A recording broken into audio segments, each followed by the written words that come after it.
So the main issue with sport bikes is the handlebars, they don't move that much, and whenever you turn them, your wrists and your elbows get in the way.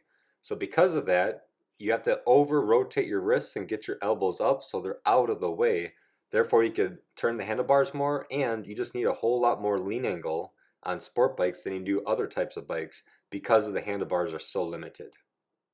Here's a clip of me riding my buddy's ZX6R. So what I've learned, the biggest problem is when I turn the handlebars, my wrists get in the way, and I can't give it throttle if I, like this is a normal throttle, wrist position, elbows down, wrist low, right? But if I go to do that, I can't possibly do anything. So I have to over-rotate my elbows and wrist and get it up so I can actually let it go to full lock. And then it's just extreme counterbalancing, timing, vision, slipping the clutch, rear brake, one-man band. I'm doing everything all at once.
Practicing low speed maneuvers, you pull the clutch in, you modulate your speed with the clutch. You can do whatever you want with the throttle. The clutch is what controls your speed.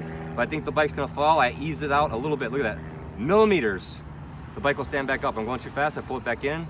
It's literally millimeters practicing going like this, getting used to that fine, fine zone where you actually have power to no power, power to no power.